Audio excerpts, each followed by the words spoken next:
Okay दोस्तों, तो अभी हम अनबॉक्सिंग करेंगे ऑक्स केबल, जो कि इसका मॉडल है R710 और ये रोनिन वालों की ऑक्स केबल है। ठीक है, तो इसको मैं अनबॉक्स करके आपको दिखाता हूँ।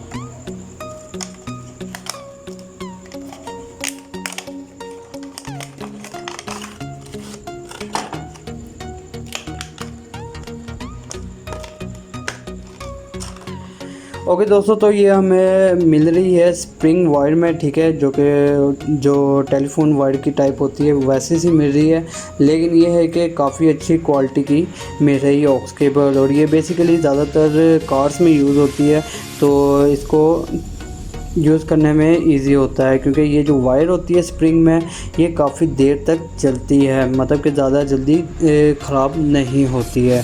तो ये भी काफ़ी अच्छी क्वालिटी में मिल रही है, ये आप देख सकते हैं।